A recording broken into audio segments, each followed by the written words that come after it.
Ladies and gentlemen, the motion for today's debate is this House supports strict state secularism in Western liberal democracies. Representing the proposition, we have the team from Kenya, and on the opposition, we have the team from Kazakhstan. From the proposition side, our speakers are first speaker, Anita Polikarpova, second speaker, Kai Savala, third speaker, Asmara Farah, and the reply speaker, Anita Polikarpova. On the opposition side, our speakers are first speaker, Dina Aydin, second speaker, Azat Kapanov, third speaker, Alen Ausenov, and the reply speaker, Dina Aydin.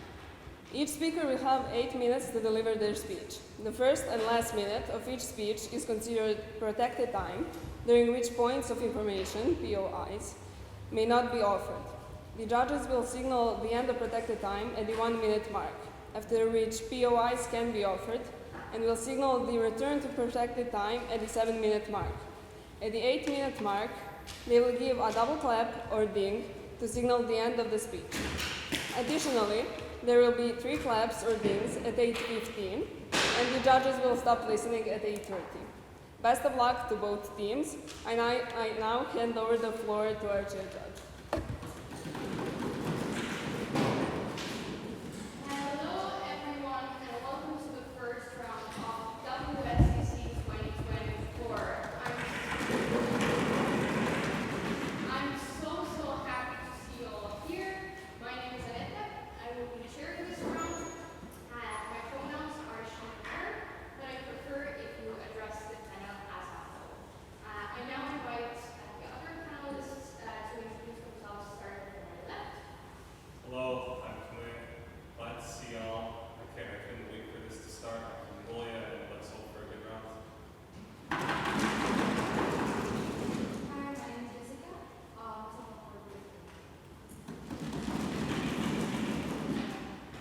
And we will be also keeping time.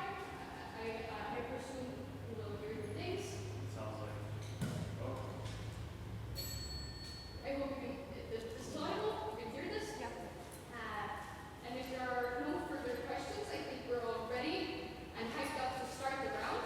So I now invite the first speaker from side opposition to begin. Here.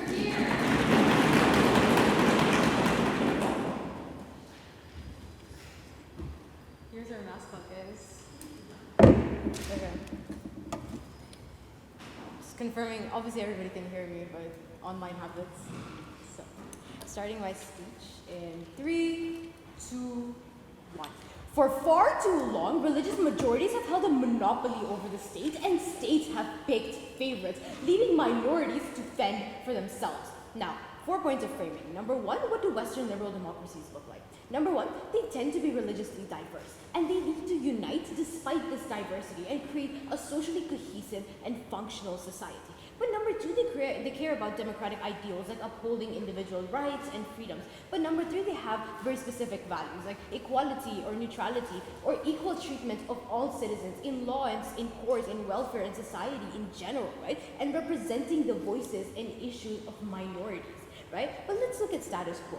Number 1, there's a lot of disproportionate support of one religion. This looks like disproportionate funding of one religion's education, churches, charities, and schools, leaving other religions not only feeling left out, but then also the fact that minority religions have underfunded schools and charities, and they're not beneficiaries of the taxes that they pay in equal amounts to religious majorities. We think on our side of the house then, this funding goes straight to public schools or like case-specific charities, say domestic violence or sexual abuse, right? But secondly, we think this looks like politics being disproportionately skewed towards and representative of only one religion. Let's look at the rise of Christian nationalism in the US and Italy specifically, right? We think then this leads to multiple things. Number 1, lobbying from religious leaders. This looks like right-wing Italian Christian nationalists lobbying for Muslim prayer places to be shut down simply for the sake of simply for the sake of political domination, right? But secondly, this looks like discriminatory laws that target specific minorities, right?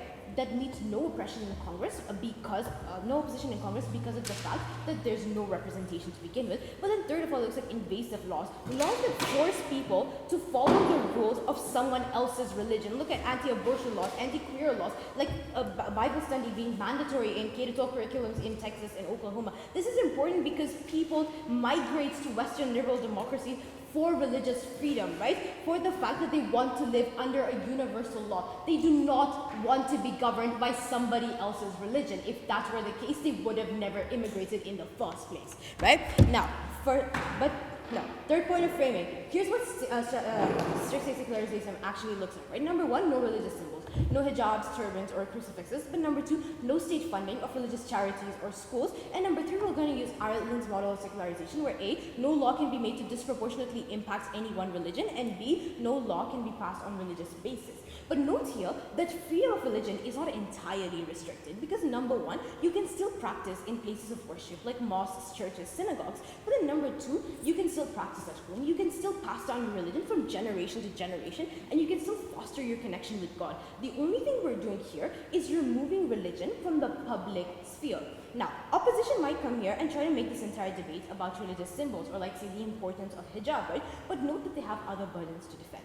Yes, they have the freedom to wear religious symbols and practice in public, but then they also have to defend the collusion of religion and state. They also have to defend the disproportionate funding of religious schools and charities, right? Then, two arguments throughout my speech. Number one, why individual religious freedom still exists on our side of the house, and number two, why strict state secularization is principally justified. Before I move, I'll take a point of clarification.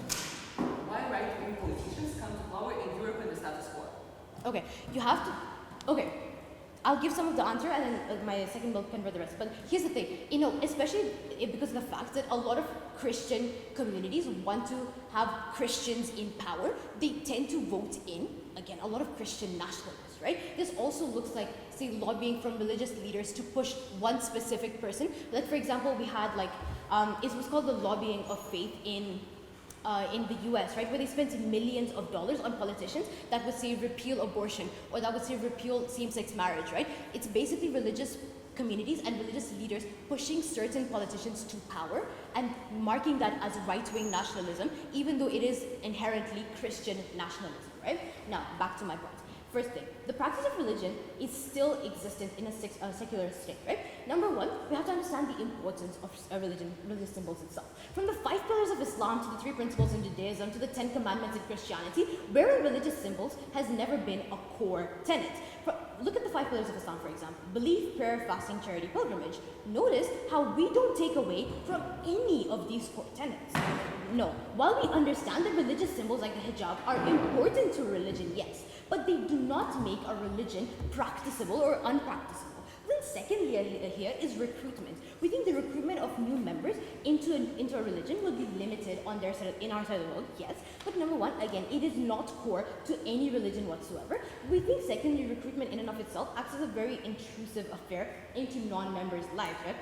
I think it limits other people's freedoms. For example, look, that almost always it just looks like religious majorities trying to convert religious minorities to their religion, right? Look at like Christian missionary groups like Latter-day Saints or Shepherd's Staffs, for example. Then third of all, many religions like Islam or Christianity already require you to respect and follow your country's rules, right? We think then this idea of sin that they might try to bring, we don't think it's as big, right? But 3 reasons as to why we actually practice religion better on our side of the house. Number one, the main goals of a religion are things like finding meaning in life or connecting with God or becoming a more moral person, right? We on our side of the house then ask you to focus on the private aspects of faith, actually believing in God, actually fostering a spiritual connection with God, right? We strengthen your faith, especially on the private aspect. But then second of all, the religion no longer stands as a status symbol or as a means of social conformity. Let's look at smaller towns in Italy or Spain, for example, where being anything other than Catholic is a basis of social exclusion, is a basis of alienation. On our side of the house, you can no longer believe to fit in. You believe for the sake of believing. But number 3, we remove these puritanical ideas of trying to recruit as many people as possible. Rather, the religious leaders are forced to focus on retaining existing members. We think then people are likelier to feel more heard or better treated. In conclusion, we mitigate any harms that they might try to bring, and we show you our unique exclusive benefits. So here's why strict secularization is principally justified.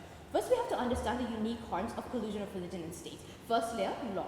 We think having preferential treatment of one religion means like number one, religious leaders have a lot of lobbying power. Because religious leaders have power over their followers, they can influence their followers' votes. We think then politicians have an incentive to listen to or work with religious leaders, right? We think then this is just unjust and unequal for one religion to hold this much power, by even because of the fact that other minority religions exist, right? But then number two, political bodies largely consist of religious majority members, right? This means three things. One, they can pass laws that follow their own beliefs. They can pass laws that appease their community, right? Or they can pass discriminatory laws from either a place of hate or ignorance or lack of knowledge, right? That meets, again, close to no opposition because of the lack of representation that exists. But then number three, religion being involved in creation of law means that it creates invasive laws. It pushes one religion on people that don't subscribe to it anyways. Look at Judeo-Christian laws in Europe and North America. But even in the idea of taxes and funding, we think the state validating one religion by funding them disproportionately is unjust. Because not only does it misrepresent the taxpayer demographic, but the fact that people pay equal taxes and give up certain freedoms to the government equally is meant to be so that they receive equal treatment, like proportional funding, proportional validation, proportional representation. But equal treatment does not exist in status quo, where England, for example, funds Anglican churches and schools more than anything else, right? We think then minority religions feel unrecognized and unwelcome, and majority religions feel entitled over the rest of the world, right? We think then this is inherently harmful. We have to treat minority religions equally, right? We have to deplatform the majority.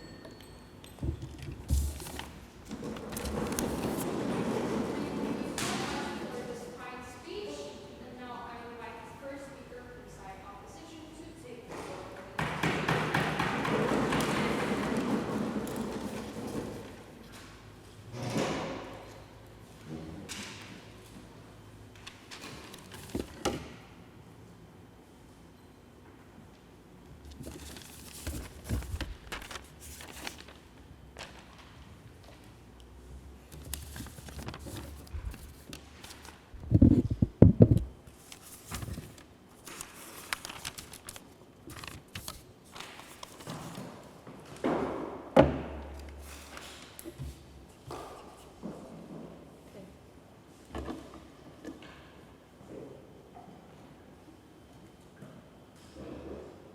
I'll start my speech in 3, 2, 1. So first of all, engagement with prop. The case of prop already fails on the point of framing. It is important to understand that secularism works in status quo already. It is written in constitutions that religion cannot interfere in the government and cannot form a political party. Second of all, notice how their impacts are completely not unique, because right-wing parties do not need a premise of religion to pass those invasive laws, to form anti-abortion laws, and etc. They are patriarchic, they are misogynistic, they want to control people, yeah? That is why they still will do that, and all of the impacts on the prop do not work. And second of all, the point of minority and majority religions, we think that even minority religions have people that can donate to them, that wear hijabs, that wear religious symbols, and we still care about them. So coming to our case, freedom of choice isn't about saying that religion is awful and it's limiting you, but telling you that there are two sides you can choose from. That is why we will prove you three arguments about freedom of expression, radicalization, and practical benefits of religion.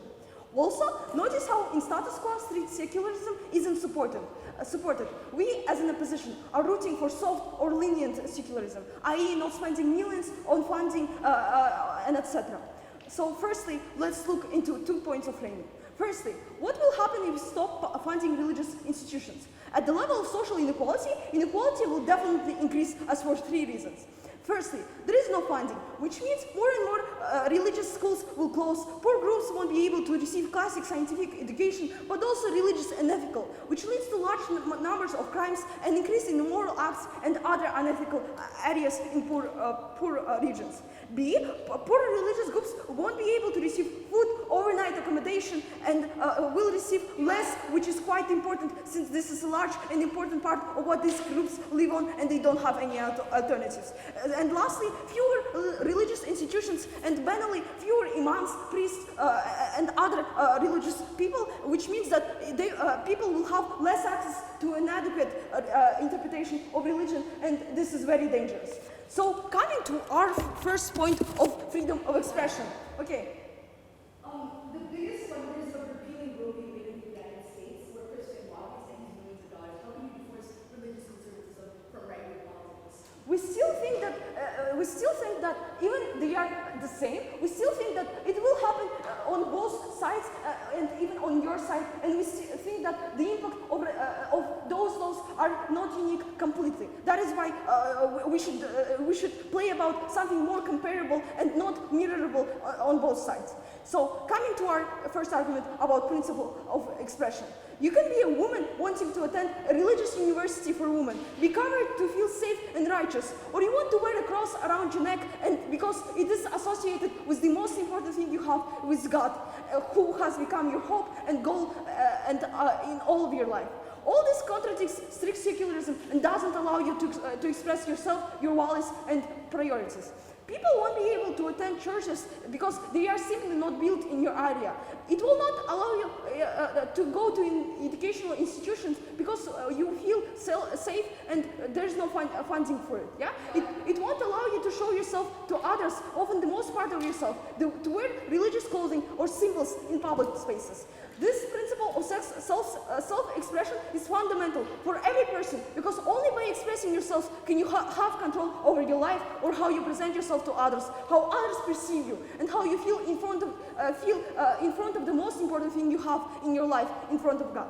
A person must have control over their life because then they can realize all of their other rights. Only a person can understand and realize their priorities, and you cannot universalize all people with different backgrounds and fit them in the same bracket, in the same bracket. Yeah. Moreover, some of those values, especially religious ones, determine other rights. For example, the right to safety, because some women feel safe only in hijabs, in religious clothing, even if it doesn't change the surroundings, it still changes your behavior because you feel safe in that clothing. Yeah, now they may feel fear to go out and they go out less often, and thus this violates other rights of movement and their self-expression. Yeah, in general, religious people cannot feel safe knowing that they might end up in hell for doing sinful actions and going to a sinful school, in their opinion. Yeah. Furthermore, there is a fundamental difference between religion and other forms of self-expression. People cannot simply not wear hijab, as others can choose to not wear a shirt or another item of clothing. That is why it is important to understand that a believer's opinion cannot be easily changed, especially if it's connected with religion. That is why we think that strict secularism doesn't allow for a free choice because it creates barriers to understanding religion. You won't be able to attend every Sunday your church because to learn about Christianity in the first place because there is no funding. You won't learn about religious movements because they don't have any funding to promote themselves and etc. Therefore, atheism and secularism are just as much as a much imposed choice as religion to proposition. Yeah, but even if this isn't true, it seems uncomparable to us because a person lacks freedom of choice in essence in every world. You don't choose anything in your life because your upbringing is determined by your parents, by your surroundings, by your info bubble, and who you talk to, and other religious opinion leaders, your political party, and etc. There is no difference between restricting yourself with a hijab or with a male gaze, makeup, and high heels. Neither is a free choice, and both are imposed by you, by society, and you don't determine those things. Coming to our second point about radicalization. Notice how there is a transitional period on the side of the government, which is implied by the motion. What's a transitional period? Religious people do not lose connection to religion right away, because there are very powerful internal and external factors that allow you to believe in your religion, and etc. 3 reasons for that. You were raised by a certain lens from your childhood, yeah? How the world works, your morals, identity are all directly connected to religion in some way, yeah? Second of all, you are scared of burning in hell and being punished for your sins. And most importantly, living your religion and betraying God.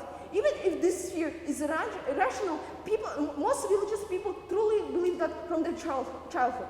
But notice how even if you drift away from religion, in some cases you still can't help but wonder whether you will end up in hell and burn for your sins, because there is literally no scientific disprovement of the existence of afterlife. Moreover, we believe that religious groups are already being hated and separated by society because of snobism, because of how white people treat them, and they think that they are very poor, they are very stupid, or some kind of things, yeah? B, poor groups are most often religious since they don't have the resources to receive prestigious education or to follow conventional paths of career and have basic rights, yeah? But because of that, they will be more separated and won't obey any authorities in the case of Pope. But even if you don't think that those reasons are connected with the secularism, those reasons will be much stronger on Pope's side, and it will be explained on the second speech. Thank you. Thank you so much for this fine speech. And now I invite the second speaker to provide a position to take the floor. Here, here.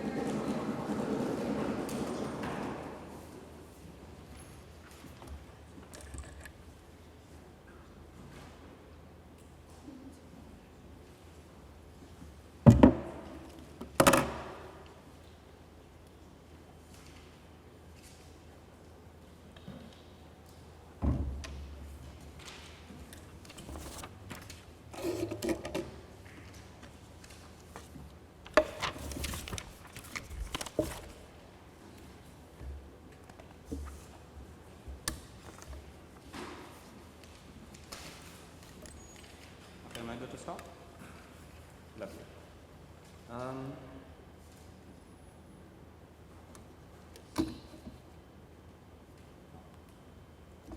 I'll begin my speech in 3, 2, 1. Western liberal democracies are meant to be beacons of inclusivity, places where refugees can escape governments ruled by religious extremism, places where the state funds public services equally and not on the basis of religious favoritism, places where the state serves all of its citizens and not just people of a specific religious group. We are very proud to propose. First thing that I would like to address is side opposition's case, the line that they're running on general secularism.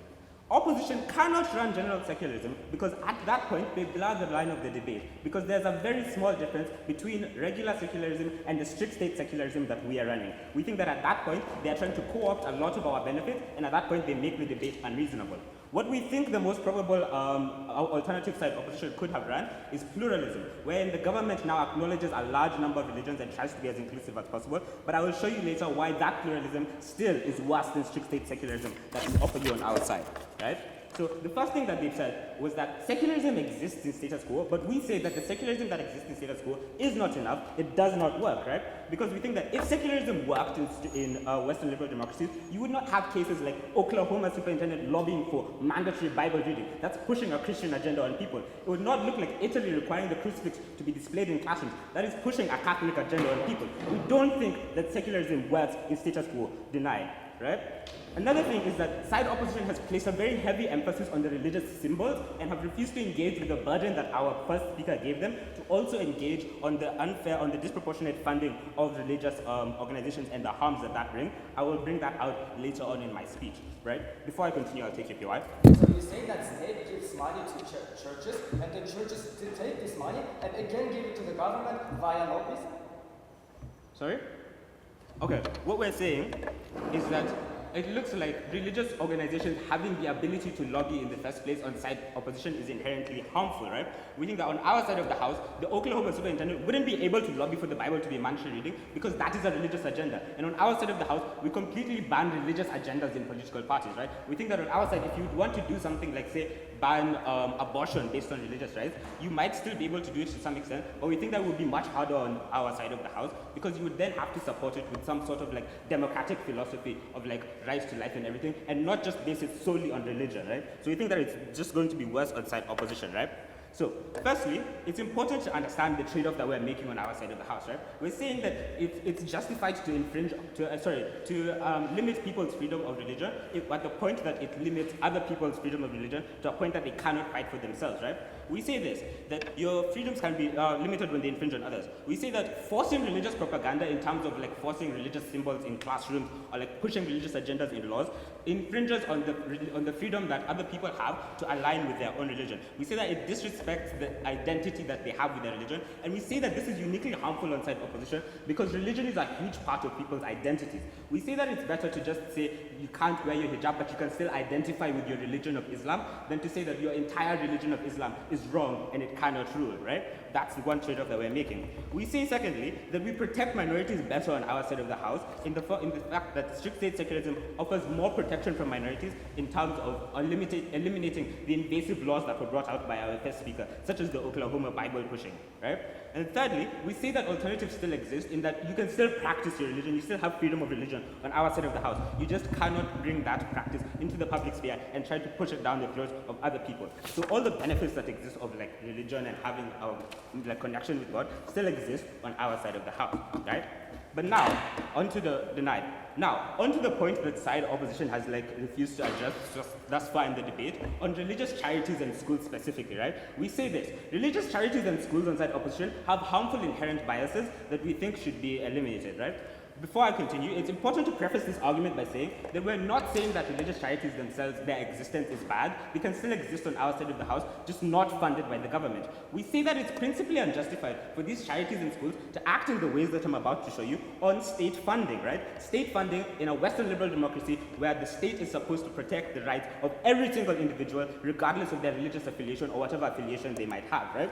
First thing under this argument is that religious organizations offer biased help, right? We say that the fullest extent of the benefits are locked to members of the same religion as the charity.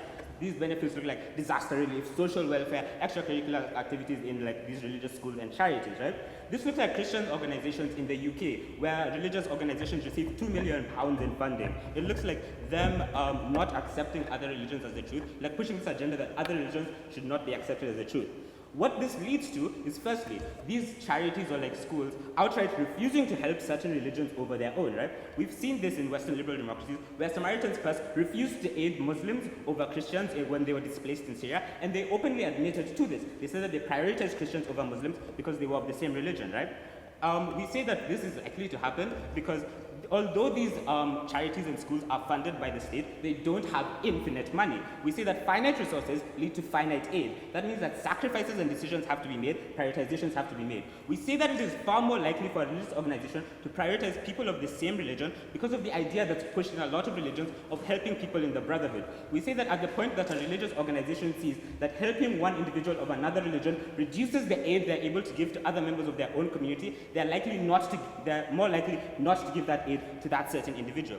We say that this is harmful because it leads to vulnerable individuals, people who are suffering, minorities, not being given aid, straight up being denied aid. We say that it's better on our side of the house, principally, for these organizations to try and help individuals and maybe fail in their pursuit because they don't have the resources, than to deliberately turn away individuals. Because this is a Western liberal democracy where the state is supposed to try to its fullest extent to protect all individuals. We say that the endpoint of this is that on-side opposition, vulnerable individuals are not helped, right?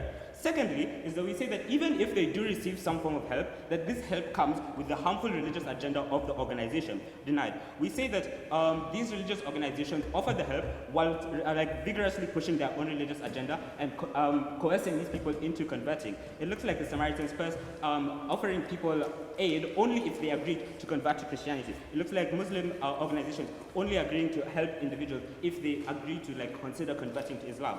We say that this is harmful because it makes minority individuals feel unvalued because of the heavy religious agenda that's being pushed down their throat, that their religion does not matter, that they are only worthy of help of this aid, education, if they convert from their religion. And we say that this is principally unjustified, again, to happen on state funding, in a state where WLDs are supposed to protect the rights of everybody, right? How do we fix this then on our side of the house? We say that by removing government funding of religious charities and schools, We then open up the floor for more non-religious institutions like Children International to come in, right? We say that this is likely because non-religious charities and schools already have established networks, so they would not be like starting from scratch. We say they already have the incentive to aid people. That's the whole reason that they exist. And we say that the government is likely to redirect the funds that they would have given to these religious charities to these non-religious organizations.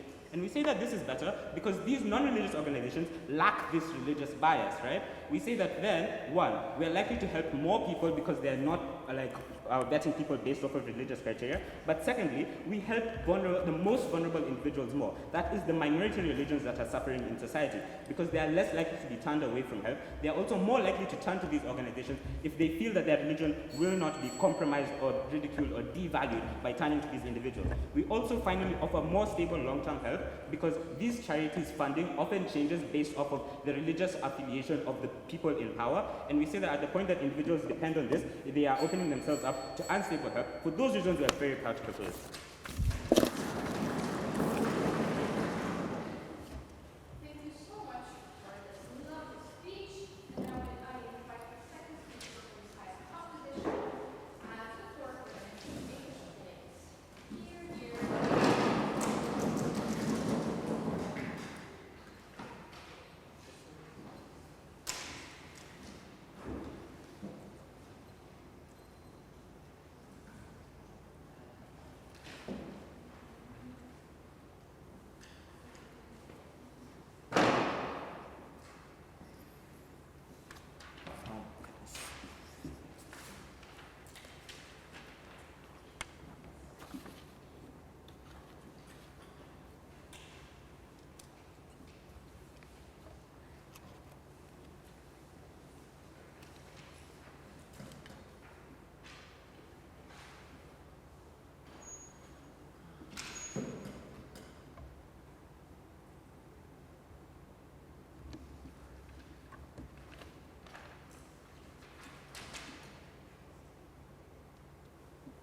Starting in 3, 2, 1. In my speech, I will engage in two key clashes. Firstly, where the religions will get worse or better, and will prove that religious people will become more radicalized and there will not be less religious people. Secondly, I will flip their argument about lobbyism, religious influence into the politics, and so on. But before that, couple responses to the proposition side. They are saying that there are religious minorities, that they are not receiving money. Panel, notice that this is very symmetric argument. It's unclear why on their side of the house, religious minorities will actually get money, will get richer, and so on. We are saying, so therefore this case does not have delta in this debate. Let's move into the first clash. We believe that the religious people, if you will limit them, we believe that they will become significantly more radicalized and they will become more religious and so on. But before that, notice that these religious people will get very angry because their religion is significantly limited. They are saying that they can still practice their religion and so on. This is not true. They cannot go to the mosques because they are not built, because religious institutions are not receiving money to build those mosques and so on. Moreover, they do not have money to spread their religion, to spread religious narratives, and to say people that they need to pray and how they can pray and so on. Thirdly, they cannot exercise their religious obligations. They cannot wear their religious clothes when they go to outside. In Islam, wearing hijab is obligated, but the state are not allowing them to wear hijab because it's simply prohibited. So they will be very angry. So the proposition cannot argue on that. It's simply unfair. Later, we believe that the religious people, when this motion will happen, they will become significantly radicalized. Why? 3 reasons. Firstly, note that they will be significantly isolated. My first speaker already proved that the religious people will not stop being religious. It means that they will be isolated. They will not go. They will not go and accept those secular narratives and so on, and will not talk with secular people. They will simply talk only with each other. It means that they will have their own echo chambers. It means that they will not accept counter narratives about secularism. That they do not should be super religious and so on. It means that they will only confirm their thoughts. Therefore, they will be significantly more religious. Secondly, notice that they will feel anger. because their personal identity is being attacked. They cannot simply exercise their religion. They cannot simply go to the mosque and wear religious clothes. It means that they will significantly be angry and will have harsher religious policies because note that they are very angry at the state and at the secularism. It means that they want to counter those secularistic narratives. Therefore, they will be more religious. Thirdly, notice that they still want to be religious. What does this mean? On their side of the house, it's harder to be a religious person because there are significantly more secularistic narratives and so on. But they still want to be religious. And in order to counter those secularistic narratives and to not affect to them, they need to be more religious in order to not stop being a religious person and so on. It means that the religious leaders, churches, will force their people to become more religious, to not get those counter narratives, to not become more secularistic and so on. This whole analysis means that note that these religious people will not stop being religious, but rather they will become angry at the state and angry at the secularism. It means that there will be significantly more religious narratives. It means that they will limit autonomy significantly more. They will say to the religious person that they should only wear hijab, pray more, and limit their autonomy significantly more. So this argument is flipped. Let's also talk about their second argument. They are saying that the religions, they are lobbying to the government to get policies. Firstly, notice that they have to prove why religions have the capacity for that. I believe that they do not have the capacity for that. They do not have a lot of money to compete with other actors. Notice that businessmen and other people, they also want to lobby, and they are competing with them to get the attention of the politicians, and they do not have as much money as businessmen. But secondly, they want to spend this money on their propaganda, to make people more religious and so on, because it's the main priority, because they want to become more radicalized. But moreover, even if they have the capacity for that, let's give it to the proposition. They did not prove why religions want to interfere to the state. They have to prove this because it's a burden. We believe that the religions do not have an incentive to interfere to the state. Why? Because notice that not religions affect to the state, but state affects to the religions. There are three structural reasons for that. But before that, yes.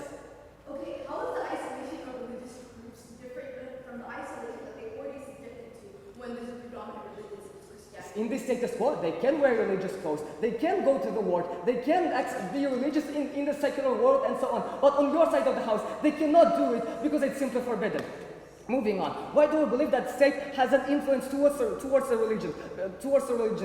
Well, firstly, note that they have an incentive for that, because they know that the religions are very powerful, that they can affect to the population significantly more. Therefore, they want to control those religious narratives for them religious people to not become crazy and so on. And why do they have the capacity for that? Threefold. Firstly, note that they can simply close those mosques. They can say that if you will not regulate your religious narratives or not make it more moderate and so on, I will close your mosques and will not give you money and so on. Secondly, they simply can say that if you will not obey us, we will have a lot of counter-religious narratives in the media to force people to not become religious and so on. And religious people do not want to do it, therefore they obey the state. But thirdly, they sponsor those religions. They give money to those religious charities. It means that they have the ability to dictate those conditions when they are giving this money.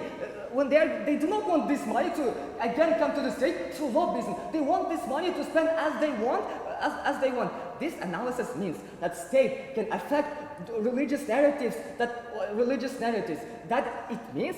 It means that they can make those religious narratives more moderate. To say that you should not have discriminatory policies towards minorities. To say that you need to be more moderate, to respect other people, and so on. They will force those religious leaders to have those narratives, to actually have those narratives, and so on. Therefore, this argument is flipped because they did not prove incentive and the capacity why religion wants to affect to the secular state. Lastly, I want to talk about charities. We believe that religions are very benevolent. We believe that religions want to give a lot of charities, not as propositions are talking to you. Do not let them lie to you. We believe that these religions have an incentive to build a lot of religious schools, to give a lot of help to poor people, and so on. Why? Because firstly, it's their religious teaching. The religion teaches person to be kind, to help all of those vulnerable people, and so on. And do not doing this is sin. It means that the religious leaders want to do it. But secondly, notice that religious people, they want to get into heaven. They do not. They want to get those benefits in the heaven, and they do not want to get into hell because they were born eternally. It means that they're scared to not help to other people. Therefore, there are a lot of charities that are currently happening. But thirdly, they want to increase their reputation. Notice that if the religion will help a lot of communities, the religion will be perceived as very kind, as very peaceful, and as very benevolent. It means that there will be higher reputation. Therefore, there will be more followers to the religion. It means that the religions want to do it. Therefore, they are very benevolent. So proud to propose. Thank you so much for this speech. Now I invite the third speaker to five propositions to your 8 minutes. Here.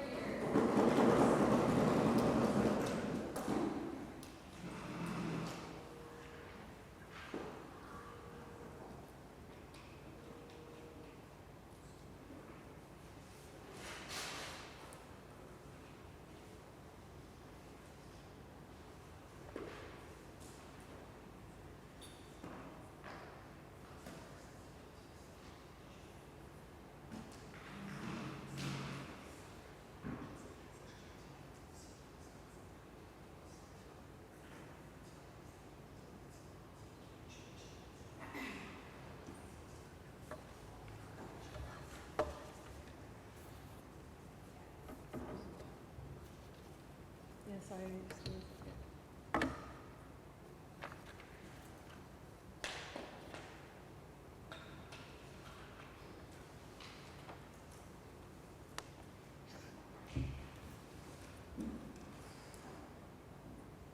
Okay, I'm going to start my speech in 3, 2, 1.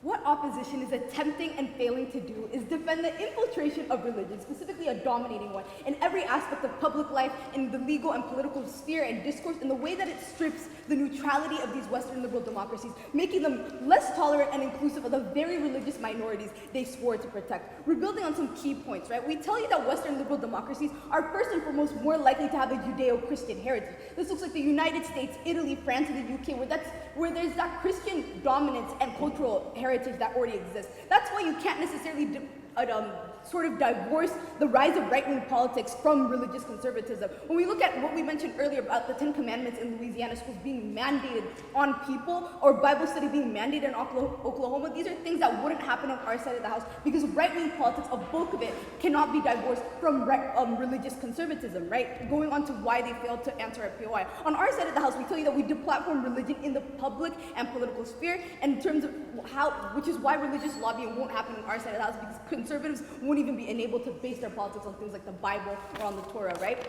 And also a brief addressing of their whole idea of extremism and persecution. We find it entirely preposterous. We're not shutting down mosques and churches and schools. People can still fast in Ramadan. They can still light their menorahs. They can still pray their 5 daily prayers. We don't regulate what's in the minds and spirits and hearts of those citizens. Wearing a hijab, as important as it is a very cultural and social thing, right? Spiritually, it's not as crucial because things like prayers and kindness and your sincere belief in the oneness of God is what dominates and what's important. For example, Muslims still exist in France and they celebrate Eid and they pray in the Grand Mosque of Paris. This is not something that's eliminated on our side of the house. So we find their entire idea that extremism will somehow rise on this entirely stereotypical from side opposition, that a hijab ban or a turban ban is what's triggering terrorism, right? We tell you at the end of the day, what we have as a unique benefit on our side of the house is that we allow for a more cohesive nation overall with marginally less division, right? No one's visibly Muslim or Catholic. We prioritize people's capabilities and personalities and things like that. Moving on to key clashes, two clashes over the course of this debate. Who protects religious minorities better on our side of the house, and which side actually allows for more cohesive nation? The most important clash of this debate is basically who protects religious minorities better. We tell you again, on their side of the house, they say that somehow religious minorities will feel unsafe, that women will feel unsafe because they can't wear their hijab, and their freedom of expression is somehow deterred on our side of the house. But here's what we say on our side of the house. We tell you specifically that we don't eliminate the practice of religion. We tell you again and again that nothing, even in the Quran specifically, mandates wearing a hijab. The 5 pillars of Islam are actually what dictate things like eternal damnation and going to hell. We still have the generational passing of religion that occurs specifically in the private sphere and specifically in the home or in the mosque, right? That's still maintained on our side of the house, and communities still persist. The benefits that you get from your community in terms of participating in a mosque or participating in a youth group in church, that still persists on our side of the house. We just limit these things to the private sphere, specifically in religious areas and specifically in the house. The idea of spirituality is also still maintained. So all of the benefits still happen on our side with none of the actual harms. I'll take your POI. A woman in Islam is obliged to wear hijab unless if she's not going to wear them, it's a sin and she's going to go to hell. We tell you at the end of the day what dictates whether you're going to hell, not even just in Islam, but other religions as well. It's, for example, Christianity and Judaism. What the key tenets are things such as kindness, your prayers, your oneness, and the connection with God. There's many people that display things like a virtue signaling and display symbols. That doesn't mean that they're the best Muslim or the best Christian. On our side of the house, we focus on the spirituality aspect and the connection with God. Secondly, we tell you that we protect them from Western liberal democracies' likeliness for preferential treatment. For example, Catholic schools and funding from Catholic schools getting funding from the Italian government, or Anglican schools and churches getting funding from England. They focus on what happens in status quo is they focus on funding their own communities and proselytizing as a prerequisite for benefiting from their programs. This further disenfranchises minorities such as Muslim minorities in the UK or Hindu minorities, for example, in Italy or even in the United States, where their communities, their organizations don't get the same level of funding. These are people that are already disincentivized from the get-go by virtue of them being minorities in general. They don't get that state funding. That furthers these inequalities such as in education, such as in healthcare, in terms of accessing programs. We tell you on their side of the house, as much as a church or a mosque may have the incentive to give people certain benefits, because of that proselytization aspect, there's terms that come with those conditions. Here's why we win on this clash. We tell you that pluralism in status quo doesn't alleviate the systemic discrimination of religious minorities. We tell you by virtue of these Western liberal democracies having that Judeo-Christian narrative and Judeo-Christian heritage, one religion, specifically Christianity, is automatically going to have a larger impact than others. So funding of religious charities on their side of the house causes more injustice, principally because that disenfranchisement that happens on their side of the house is simply way worse, right? If we were to suspend the whole idea of, if we even were to suspend the funding of religious charities, we don't find this as bad as the preferential treatment of certain religions for the benefit of only a certain religious community for the intent of proselytization alone. On our side, we maximize the benefits to a bigger majority, meaning secular charities getting more funding from the government for domestic violence, homelessness, and sexual violence, help that doesn't depend on proselytization and doesn't depend on you being a Catholic, being in a Catholic community or you being in a Christian community, right? In status quo, we tell you how Anglican and Catholic charities get huge preferences due to their pre-existing cultural and political capital, millions of dollars in tax breaks, and we tell you the impacts of this is that it leaves other religions behind and leaves those communities behind. But I'll take your POI. We were getting to the second On class. our side of the house, religions have money to do charities. On your side of the house, they do not have money because state is not giving this funding, and also they are spending this money on radicalization, on different propaganda and so on. Therefore, they help less on your work. You see, at the end of the day, religious minorities in status quo, specifically, for example, Islamic Relief or even Hindu charities in Western liberal democracies, they solely source funding from communities. That's the only funding that they get. We stress that in status quo, Catholic charities, Christian charities, they get funding from the state, and that's why we find this inherently harmful. At the end of the day, those communities will still have their pre-existing social and political capital. They still have the funds to maintain whatever systems that they had before that. At the end of the day, we're trying to deplatform religion and having any impact on benefiting communities, and we stress on the importance of funding public schools for everyone, for the vast majority of people, vast majority of taxpayers. We stress on the fact of benefiting the vast majority of people such as suffering from homelessness, suffering from sexual violence, not just because they're Christian or they're Muslim, but because they're citizens of those countries at the end of the day. That's addressing their POI. But even on the second clash, for which side actually allows for a more cohesive nation, they don't really address this at all. They say that we violate citizens' rights to happiness or freedom of expression, but we say that even then, we don't find every right inherently inalienable. Every state curbs certain rights. For example, if I enjoy getting high on mushrooms or I want to portray myself in a certain way, that doesn't mean that I have the inalienable right to do so. Why we win in this class, we show that there's still a precedent that justifies state intervention to curb certain rights. Just like you can't yell fire in a theater because of hate speech and there's limits on speech, there's even things in status quo today where polygamy is banned or child marriage that is not really stigmatized in certain religions, still banned in Western liberal democracies, because Western liberal democracies can cause impediments on things that they believe having social harm. So we don't impede on any rights to practice religion at the end of the day, so we're not going to address their whole idea on radicalization. It's extremely stereotypical and not really a key thing in this debate. But even when we weigh, right, we can say that we trade off certain rights with the responsibilities that come with citizens because of basic social contract theory. It can impede, the state can still impede on your perceived right to wear hijab or your right to marry 4 wives if the state deems it fit. We view it as a trade-off to the already pre-existing social benefits and protection that governments provide, things like healthcare, things like social security. On their comparative, religion pervades every aspect of life, and we find it's unlikely to happen on our side. We tell you at the end of the day, proposition gets greater social cohesion and protects the faith of religious minorities by not allowing the dominance of one religion in politics and society to dictate their lives. Opposition discards the very principles that Western liberal democracies value.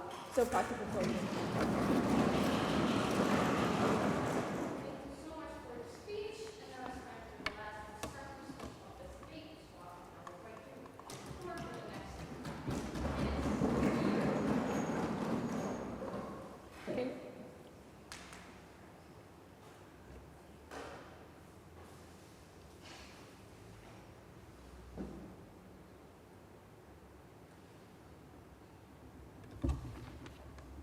I'm going to start my speech in 3, 2, 1. A woman in hijab is as free as a woman in heels. No one is free. Let people decide in which case to imprison themselves. But firstly, a refutation of the case of the proposition. Case about conservative politics is largely irrelevant for the reason that it is symmetrical on both sides. 5 structural reasons that happen on both sides of the house. Firstly, conservative politicians with radical electorate who spread bad laws. They use not only religion, they use patriotic laws. You may ban abortion because you say life is life, not because it's religiously right, yes?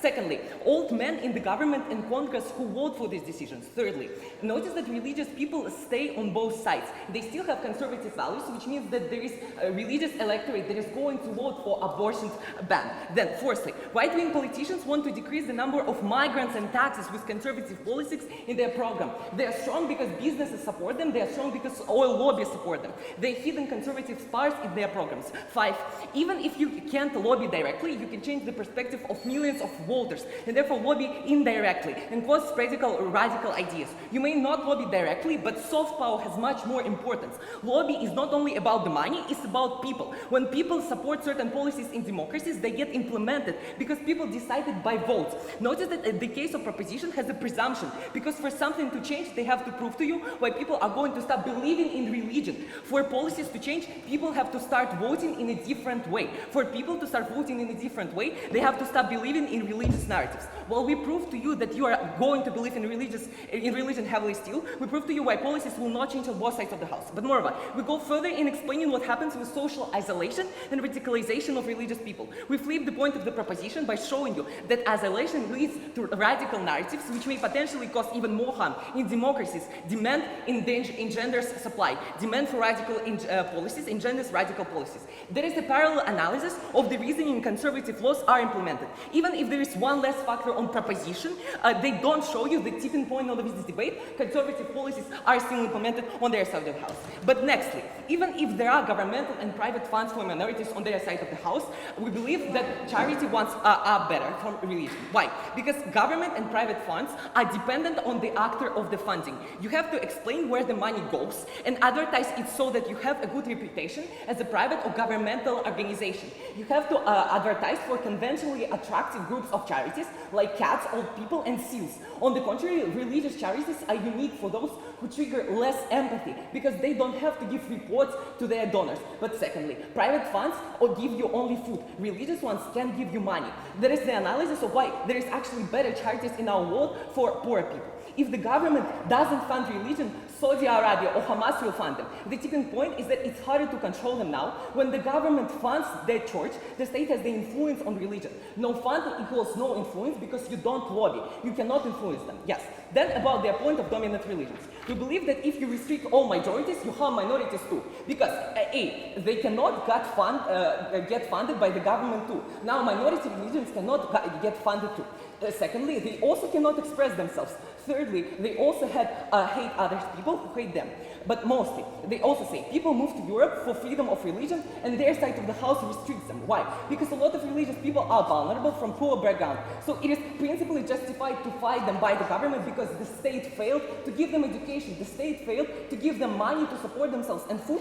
So it's principally justified that the state funds the majority. Secondly, minorities are protected by law. They have the right to believe in it. Government protects you already invest in liberal democracies. But moreover, about this point that you believe for the sake of believing. In the status quo, you believe to not go to hell. In the status quo, you believe to have better mental health, not because you want to be not egoistic, not because you want to be appealing to others. We think that the analysis of proposition proposes that the religious people do everything for other people. But not. No, they do it for the God. They do it for themselves. Either way, they are bad. But moreover, if you are forced to sin, you may not obey law. No man can tell you what to do. Only God can. So, we're saying that you are going to retain religious people more. You don't cause more terrorism, but you cause more oppression in religion. You use stick more than carrot. Now you need more donations from people. You make stricter laws in religion and force them to pay more in the religion itself. You feel objective rewards. But moreover, about the point of pluralism, we believe that they have no fiat to actually tell about it. Religious charities have biases. We believe that charities are for poor people. Government failed as a state to give food, home, education. For poor people, it is a way to compensate for them. On the conversion. Conversion happens when you are a child. So it's not about the clothing that you wear. It's not about the people that you see. It's about the family around you. But moreover, conversion happens without hijab. It happens because people are afraid of radical ideas. So, moreover, about the point of dominant religion, we believe that there's a burden to show the alternative, because every country has a dominant religion. It's okay because it works on the basic democratic principle. When majority supports something, it gets the most support from the government. It happens in every democracy during elections. Okay. The thing is that religious minorities are already disenfranchised in status quo. They already don't get funding from the sun, for example, from the government. So it's not like that yes, they're disenfranchised by the government, they don't receive services. They also don't receive services on their side of the house anyways.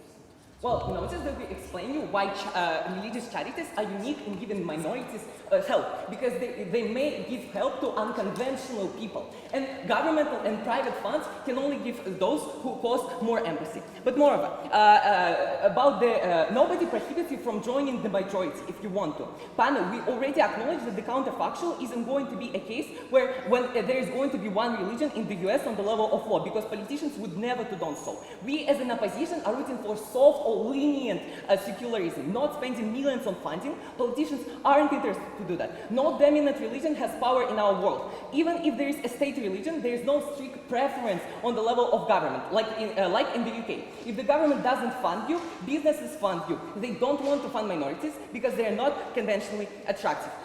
Wayne, on the level of principal importance, it's worse to cause stigmatization of already vulnerable people and take away practical beliefs from benefits from their religion. We as a government have a moral obligation to support them because we failed as a state. Comparatively, you don't have a moral obligation to protect people from something they choose to believe in. On the level of freedom of expression, the best thing you can do for yourself is to express yourself, even if it's an opinion imposed to you. But moreover, on the utilitarian clash, we show you that strict secularism causes even more social isolation because you are going to visit less public places. Mental harms of religious people, worse functioning charities, cause even more harm to vulnerable people. We win the government showing you why benefits of religion outweigh minuses on the level of individuality. On the level of government, we symmetricize conservative laws and lobbies and show you why radicalization leads to even more conservative laws that are going to be spread not by the church, but by the followers and politicians who wish to appeal to a larger group of people who are old men. Next one. But let's go out of the utilitarian bubble to wage the debate on three utilitarian problems. We believe that you cannot actually count benefits. There are going to be practical benefits and harm. We believe harms are much more intense, but being charitable, even if you don't buy it, we will always be in the principal clash, because religion may limit some of your freedoms, but you have a full right to express your religion, your religious beliefs, because it is important for you, even if it brings you some harm. We allow people to smoke, drink, can also allow to believe in God, even if it causes some harm. We as the government have no right to actually restrict them from believing in their religion, and that's what happens on the side of government when you are forcing religious people to sin, because not to wear a hijab is a sin, not to practice religion is a sin on their side of the government, and for all these reasons, I'm very proud to oppose it.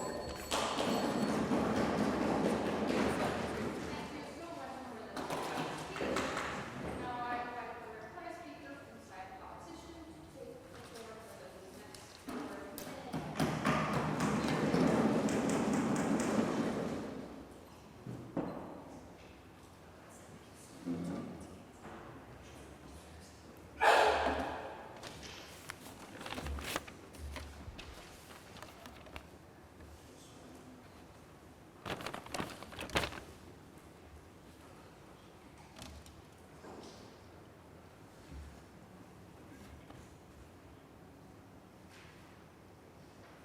Three, two, one.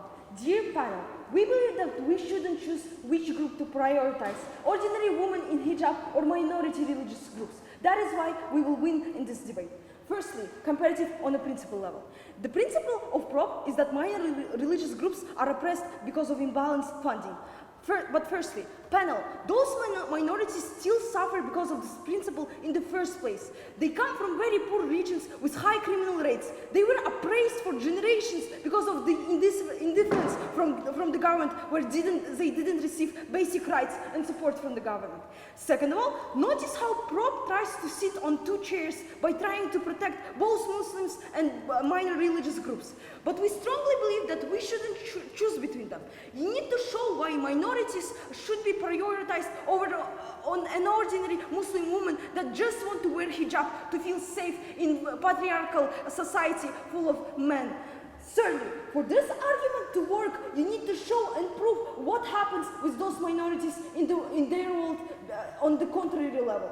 Yeah, prop never shows why those minority groups will be better and will feel safer or will receive more benefits than on our side. But even if you don't buy this principle comparison, we still win by an utilitarian clash, because of the clash of invasive laws and lobbyism. Prop never showed why religion have an incentive to interfere into government. But we, on the contrary, show why government has an upper hand in these relationships, because they can manipulate religious authorities. They can just close out their funds and close out all of the churches, and the religious authorities do not want to do that.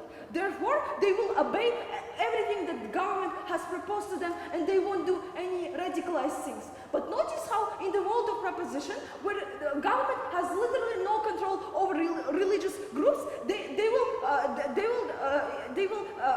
will communicate with Hamas or other extremist groups, and it will be a very dangerous thing, because there are inadequate teachings of radicalism and terrorism. Yeah, but on opposition, it is impossible because of secularism, because they do not interfere into those relations and etc. But secondly, we think that by the clash of invasive lobbyism, notice how prop never engages with our premises on why right-wing parties are still oppressive. Yeah, notice how those reasons will still stay in case where religion doesn't exist anywhere. Yeah, those reasons are not dependent on religion, but structural reasons that were established for thousands of years because of patriarchy, because of misogynistic beliefs, because people they fear of gay people and etc. Yeah, they still stay homophobic, misogynistic, even in the case where there is no religion. That is why there will be invasive laws in both those cases. That is why all of those, the main impact of this point shouldn't be accepted, because it's not unique and uncomparable as it will happen in prop with strict secular policies. But lastly, we think that we mean by the clash of benefits that religion provides. Notice how those religious charities, they will never work with governmental funding, because they will be more inclusive, they will be more closed, and they will use this funding, they will use their donation to fund radical things, yeah, to fund things that will tell religious people that they shouldn't listen to the government and etc. But on the contrary, we help religious people, we help vulnerable people. That is why we are so proud to oppose.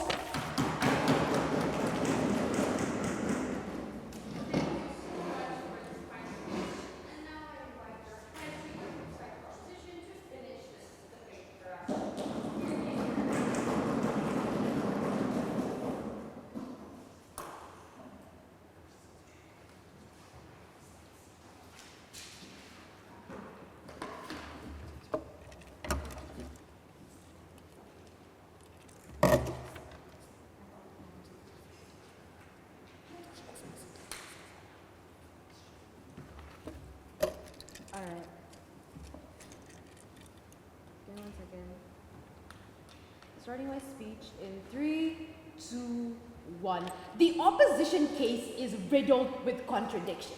The entire premise of proposition is just the idea that we're reducing the avenue through which you can push your religion on religious minorities, through which you can bring in invasive laws, right? Now, 3 main clashes in this debate. Number 1, collusion of religion and state. Number 2, principal justifications. And then number 3, what practice of religion looks like on both sides. Now, when it comes to collusion of religion and state, right? First thing they try to tell us is, number 1, people don't have the incentive to interfere with politics, right? Notice how they contradict themselves right after that by showing that right-wing politics and Christian agendas are actually related and intertwined in most countries anyways. But then number 2, they contradict themselves again by showing that states collude with religions to keep religions in check now, right? And then once again, it doesn't make sense, because at that point in time, they still show how the state still interferes with religion in and of itself, right? We think also, and then within that, regulations already exist in place to prevent things like radicalization, to prevent things like violence occurring anyway, right? But then even on the idea of lobbying, right?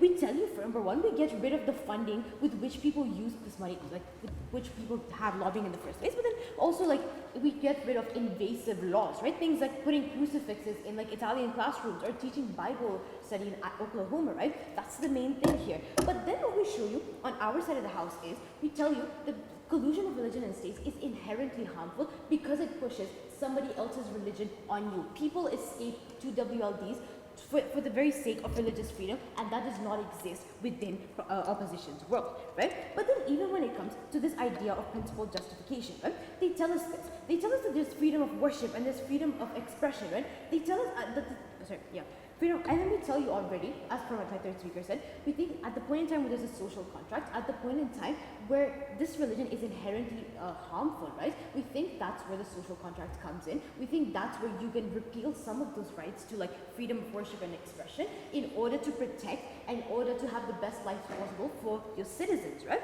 And then they say something very interesting. They tell us that governments have no rights to prevent people from practicing religion. We already show you, and this goes directly into my third clash, we already show you how we already have practicing of religion on our side of the house, right? How we promote a spiritual aspect, how we promote like fostering a connection with God, right? They tell us something very interesting here. They tell us that religious symbols are so important to you that you will become radicalized, you will end up having violence, and you'll end up using your money for other things, right? We think this, first of all, we already tell you this isn't a core tenet, right? There's more to life than religious symbols. But then we also tell you this. We tell you then there's regulations in place. You cannot just become radicalized out of nowhere, right? But then they tell us that there's safety in patriarchal society. Again, we think religion can still be practiced within your home, right? We don't think bearing a religious symbol will randomly get you out of patriarchal society and somehow get you out of patriarchy as a whole, right? But then not only that, this idea of religious charities as a whole, right? They tell us that, oh, they have an incentive to help people. We show you why there's a lockout culture that's always existed, right? The idea that people tend to help people of their own religion, and thus they lock out any other religion. We think then that becomes very harmful at the point in time where somebody needs funding but they don't get it. We think secular charities fill this role. Not only do they have the incentive, but they also have the capacity. We told you as part of our framing that the funding that currently goes to religious charities will now just be moved into secular charities. We think they can still fill this role and they can fill this role better, right? But then lastly, just the idea of disproportional funding, right? Minority religions often already have to fund for themselves because of the fact that the state does not give them the funding that's needed. They already have to rely on themselves. So this entire idea that they say, oh, mosques won't exist anymore, we don't think that's necessarily true, right? We think what we're trying to do is not try to validate one religion over another by disproportionately funding one religion over another. We think at that point in time, it is very, very important to be equal, to be neutral, to be democratic, because that is upon which Western liberal democracies are based.